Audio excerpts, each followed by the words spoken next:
आज हमारा टॉपिक जो है केमिस्ट्री 9th का बाब नंबर 8.4 टॉपिक है पीरियड और ग्रुप्स में एलिमेंट्स के पीरियोडिक ख्वास में तब्दीली। तो पीरियड और ग्रुप्स दोनों में ख्वास जो हैं वो कैसे तब्दील होते हैं, ये टॉपिक है। ठीक, और ये टॉपिक जो है अहम इतना है कि समझ लो तुसी हुण इस गल नूं कि पूरा चैप्टर एक साइड ते, ठीक, एक कला टॉपिक एक साइड ते, लॉन्ग क्वेश्चन ਉਹਦੇ ਵਿੱਚ ਵੀ ਇਹ ਪਾਰਟ ਸ਼ਾਮਲ ਆ। ਠੀਕ, ਬਾਕੀ ਜਿਹੜਾ ਵਾ ਹਰ ਜਗ੍ਹਾ ਆਬਜੈਕਟਿਵ ਆ ਜਾਏਗੀ, ਸ਼ਾਰਟ ਕੁਐਸਚਨ, ਹਰ ਜਗ੍ਹਾ ਇਹ ਜਿਹੜਾ ਟਾਪਿਕ ਆ ਇਹ ਹਰ ਲਿਹਾਜ਼ ਨਾਲ ਅਹਿਮ ਆ। ਪੂਰੇ ਚੈਪਟਰ ਦਾ ਸਭ ਤੋਂ ਮੇਨ ਟਾਪਿਕ ਕਹਿ ਲਓ ਕਿ ਇਹ ਵਾਲਾ ਪੇਪਰ ਦੇ ਲਿਹਾਜ਼ ਨਾਲ ਬੋਰਡ 'ਚ ਐਗਜ਼ਾਮ ਹਰ ਸੂਰਤ ਆਣਾ ਹੀ ਆਣਾ। ਇਸ ਤੋਂ ਇਹਨੂੰ ਜ਼ਰਾ ਧਿਆਨ ਨਾਲ ਯਾਦ ਕਰਨਾ ਪੈਣਾ ਤੁਹਾਨੂੰ। ਇਹ ਐਟਮਿਕ ਰੇਡੀਅਸ ਦੇ ਹੁਣ ਜਿਹੜੇ ਟੇਬਲ ਆ ਉਹ ਟੇਬਲ ਦੇਖਣ 'ਚ ਮੁਸ਼ਕਲ ਲੱਗਣਗੇ ਤੁਹਾਨੂੰ, लेकिन आसान टेबल आ,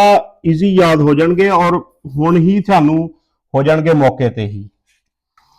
इहनू टॉपिक नूं असीं देखदे हां हुण इहदे अंदर की आ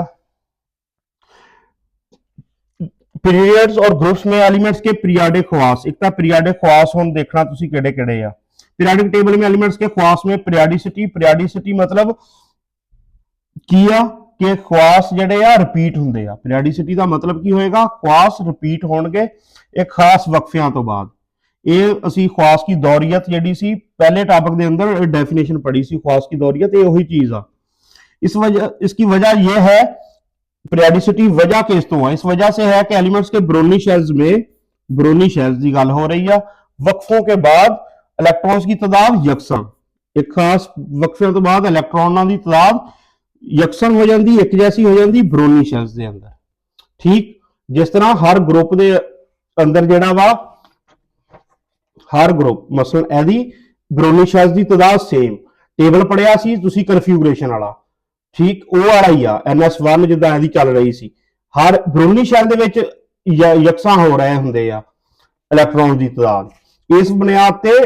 जिहड़े आ एलिमेंट्स ख्वास जिहड़े आ उन्हां दे दरमियान की हुंदी आ पीरियोडिसिटी मतलब रिपीट होना, बार बार वो चीज होनी। एक चीज अगर एक प्रॉपर्टी देखो, फर्ज करो यही जी एटॉमिक रेडियस असी पहले अज पढ़ना, वो इधर नूं अगर कम हो रहा एक पीरियड, वो अगला पीरियड जो स्टार्ट होएगा फिर वही पैटर्न रिपीट होएगा, इधर नूं जांदे जांदे कम होएगा। इसी तरह सेम पैटर्न रिपीट होना ही पीरियोडिसिटी या ख्वास की दौरियत आ। और किहड़ी प्रॉपर्टीज आ जिन्हां दे अंदर हो रही आ atomic radius, ionization energy, electron affinity आ, इलेक्ट्रोनैगेटिविटी आ, ਇਹ ਚਾਰ ਆ, ਇਹ ਦੋ ਤੇ ਲੌਂਗ ਕੁਐਸਚਨ ਦੇ ਵਿੱਚ ਐਕਸਰਸਾਈਜ਼ ਦੇ ਅੰਦਰ ਮੌਜੂਦ ਆ। ਦੋਨਾਂ ਦਾ ਪੀਰੀਅਡਸ ਦੇ ਲਿਹਾਜ਼ ਨਾਲ ਕੀ ਲਿੰਕ ਆ, ਇਹਨਾਂ ਦੇ ਟੇਬਲ ਪ੍ਰੋਪਰ ਲਿਖਣੇ ਪੈਣੇ ਆ।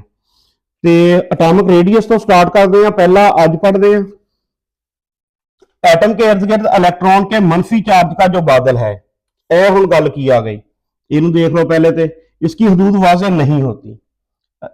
तुसी बोहर के मॉडल च की पढ़िया सी, बोहर के मॉडल पढ़िया सी एक खास एक पाथ हुंदा स्पैसिफिक, उहदे मुताबिक इलेक्ट्रॉन हुंदे आ, बार फिक्स पाथ के अंदर चलते हैं जिद्दां सोलर सिस्टम आ। ठीक, इस तरह उहदी मिसाल सी। लेकिन जदीद जिहड़ा नज़रिया वा हुण बोहर वाली गल यह गलत मनदा, वो कहंदे नहीं चार्ज एक क्लाउड की शक्ल हुंदा, बादल हुंदा एक, कि किसी जगह भी उन्हां दी मौजूदगी जिहड़ी आ इलेक्ट्रॉन की हो सकती है। कोई फिक्स पाथ के उपर नहीं चल रहा है, इलेक्ट्रॉन फिक्स दायरे च नहीं है, इदां दा कोई सिस्टम नहीं। किते भी क्लाउड उन्हां दा हो सकता वा। क्लाउड मतलब किसी भी जगह वो मूव कर रहे होणगे, मौजूद होणगे क्लाउड की फॉर्म दे विच। और यदि कोई वाज़ेह हदूद नहीं, यह नहीं है कि इन्ना एरिया इहदा न्यूक्लियस तो बाहर इलेक्ट्रॉन मौजूद आ, यदि हद एक बादल इस तरह हो सकता, क्लाउड किसी तरह भी यदि हद वाज़ेह नहीं है। हुण इस वजह से एटम का साइज सही तौर पर मालूम करना मुमकिन नहीं है। हुण ये सवाल आ सकता शॉर्ट क्वेश्चन कि एटम का साइज असीं सही तौर पर क्यों नहीं मालूम कर सकते कि इलेक्ट्रॉन का मनफी चार्ज जिहड़ा उहदा बड़ा बादल आ, उहदी कोई हदूद वाज़ेह नहीं है। हम लेकिन फिर असी एटॉमिक रेडियस टॉपिक है साडा, असी किदां पढ़ांगे इनू। तो हम एटम का रेडियस उस वक्त आसानी से मालूम किया जा सकता है जब ये अपने जैसे एटम के साथ बॉन्ड बनाता है। यह कंडीशन उन्हें देती है कि इस कंडीशन दे विच तुसीं मालूम कर सकते, आम रूटीन च मालूम नहीं हो सकता, इस तरह मालूम हो सकता। और वजह की आ, अपने जैसे एटम के नाल जदों बॉन्ड बनाएगा फिर तुसीं आसानी नाल मालूम कर लोगे एटम का रेडियस। एटॉमिक रेडियस दो एटम्स के, हुण ए दी आ गई तारीफ, ਇਹਦੀ ਹੈਡਿੰਗ ਦੇ ਸਕਦੇ ਹੋ ਤੁਸੀਂ ਤਾਰੀਫ ਦੀ। ਐਟॉमिक रेडियस दो एटम्स के न्यूक्लियाई। ਹੁਣ ਇਹ ਨਾ ਸਮਝਿਆ ਨਿਊਕਲੀਆਈ ਕਿਹੜੀ ਬਲਾਕ ਦਾ ਨਾਮ ਆ ਗਿਆ, ਨਿਊਕਲੀਅਸ ਦੀ ਜਮਾ ਵਾ, ਸਿੰਪਲ ਨਿਊਕਲੀਅਸ ਦੀ ਜਮਾ ਵਾ ਇਹ ਨਿਊਕਲੀਅਸ ਦੀ न्यूक्लियाई। ਹੁਣ दो एटम के न्यूक्लियाई के दरमियान फासला, एक एटम ਉਹਦਾ ਨਿਊਕਲੀਅਸ, ਦੂਸਰਾ ਐਟਮ ਉਹਦਾ ਨਿਊਕਲੀਅਸ, ਇਹਨਾਂ ਦੋਨਾਂ ਨਿਊਕਲੀਅਸ ਦੇ ਦਰਮਿਆਨ, ਦੋ ਐਟਮਾਂ ਦੇ ਨਿਊਕਲੀਅਸ ਦੇ ਦਰਮਿਆਨ ਸਾਰਾ ਜਿਹੜਾ फासला, फासले के निसफ और बाद च ਉਹਦਾ करना अध, ठीक, ਉਹਦੇ बराबर की ਹੁੰਦਾ एटॉमिक रेडियस निकलेगा जब इन दो एटम के दरमियान कोवलेंट बाड मौजूद हो। ए नाल ਉਹਨੇ कंडीशन लिख ਦਿੱਤੀ ਆ ਕਿ ਇਹ ਨਾਲ याद रखना कि ਉਹਨਾਂ ਦੋਨਾਂ ਐਟਮਾਂ ਦੇ ਦਰਮਿਆਨ आपस ਚ ਬਾਂਡ ਕਿਹੜਾ ਵਾ, ਕੋਵਲੈਂਟ ਬਾਂਡ ਆ। ਇਹਨੂੰ ਅਸੀਂ ਹੁਣੇ ਸਮਝਦੇ ਆ ਮਜ਼ੀਦ। ਇਹਦੀ एग्जांपल ਉਹਨੇ ਕੀ ਦਿੱਤੀ ਆ, इसकी वजह ये है कोवलेंट बांड मौजूद हो। पेज ऊपर थले हो गया, कोई नहीं मसला।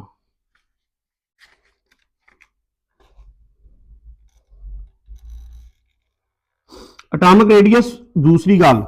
ਇਹਦਾ यूनिट केड़ा लेना, तारीफ तो बाद यूनिट ਇਹਦਾ के च ਇਹਨੂੰ कैलकुलेट किया जाता, ਇਹ ਹੈਗਾ पीकोमीटर। पीएम आ टाइम वाला, एएम पीएम ना समझी जाओ, पी तो पीकोमीटर आ। और पीकोमीटर एक किहदे बराबर हुंदा, इंतहाई अहम ऑब्जेक्टिव आ, 10 ਦੀ ਪਾਵਰ -12 ਦੇ,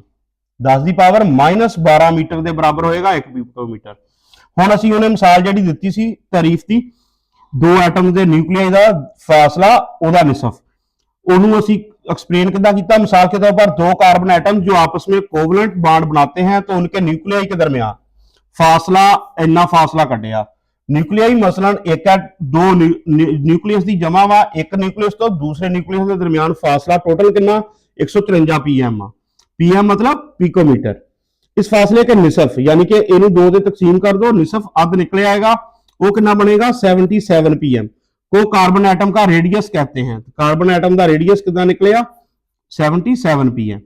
और इसे कार्बन एटम का कोवलेंट रेडियस भी कहते हैं। एटॉमिक रेडियस का दूसरा नाम जड़ा कोवलेंट बॉन्ड बनाए होण एटम ने जो उदों निकलेगा, ਉਹਦਾ नाम होएगा कोवलेंट रेडियस, दूसरा नाम आ गया। ਇਹ ਜਿਹੜੀ पुरानी बुक सी ना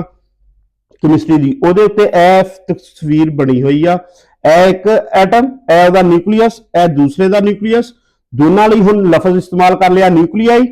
ਹੁਣ ਦੇਖੋ ਇਹ ਤੋਂ ਲੈ ਕੇ ਇੱਥੇ ਤੱਕ ਜਿਹੜਾ ਫਾਸਲਾ ਟੋਟਲ ਆ ਉਹ 154 ਵਾ। ਇੱਕ ਨਿਊਕਲੀਅਸ ਤੋਂ ਦੂਸਰੇ ਨਿਊਕਲੀਅਸ ਦਾ ਸਾਰਾ ਫਾਸਲਾ ਕਿੰਨਾ ਨਿਕਲਿਆ 154 ਪੀਕੋਮੀਟਰ।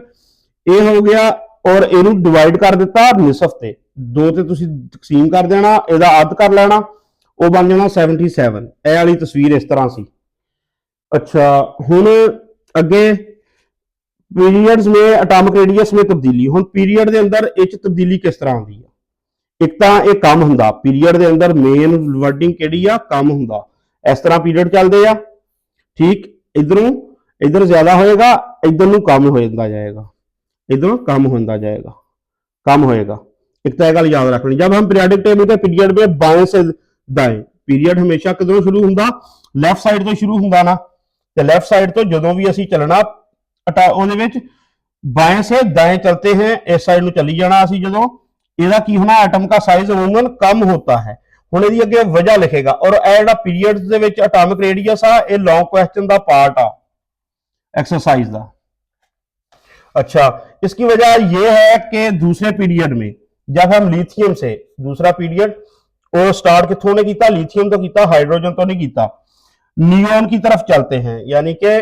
अगर तुसी देखना हो पीरियडिक टेबल देखना, तो यह गल हो रही हुण सारी,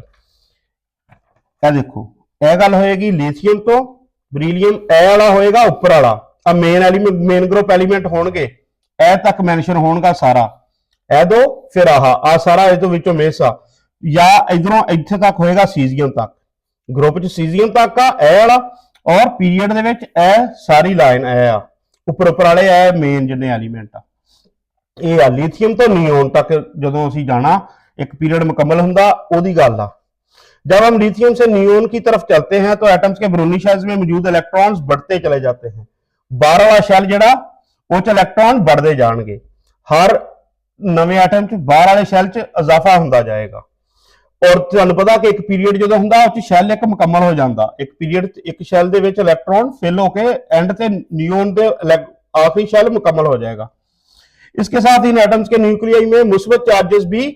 +3 से +10 तक ਇਹ 3 ਜਿਹੜਾ ਲਿਥੀਅਮ ਦਾ ਨੰਬਰ ਆ +3 ਕਿਦਾਂ ਹੋਏਗਾ ਇਹ ਚ ਇਲੈਕਟ੍ਰੋਨਾਂ ਦੀ ਤਾਦਾਦ ਤੇ ਪ੍ਰੋਟੋਨਾਂ ਦੀ ਤਾਦਾਦ ਆਮ